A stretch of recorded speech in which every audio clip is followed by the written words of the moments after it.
Who here in the audience is 32 and above? Be honest. 30 sa birth certificate nyo, ano nakalagay? Nakatingin ng Diyos. 32 and above. Proud. Young looking. Okay? All of you, I dare you, if you have not had your Lux car, which obviously you have not, this guy here is only 31 years old. Single. Okay, so Albert, I'm so proud of you. First car you ever bought, brand new. At ang funny story there is, he didn't get to enjoy the car. Guess who took it away from him? Sino? My dad, he was in the house. I'm so proud of my dad. Nakakuha namin ng dad.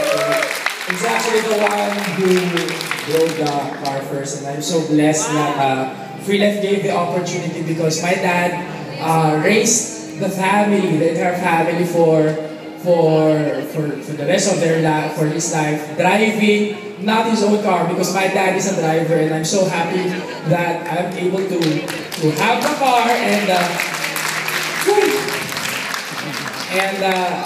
I just told my dad, kotse na natin ito dinadrive mo, hindi na kotse ng iba. So, it's brand new, so, thank you, Lord. Thank you for your life. Thank you for your life.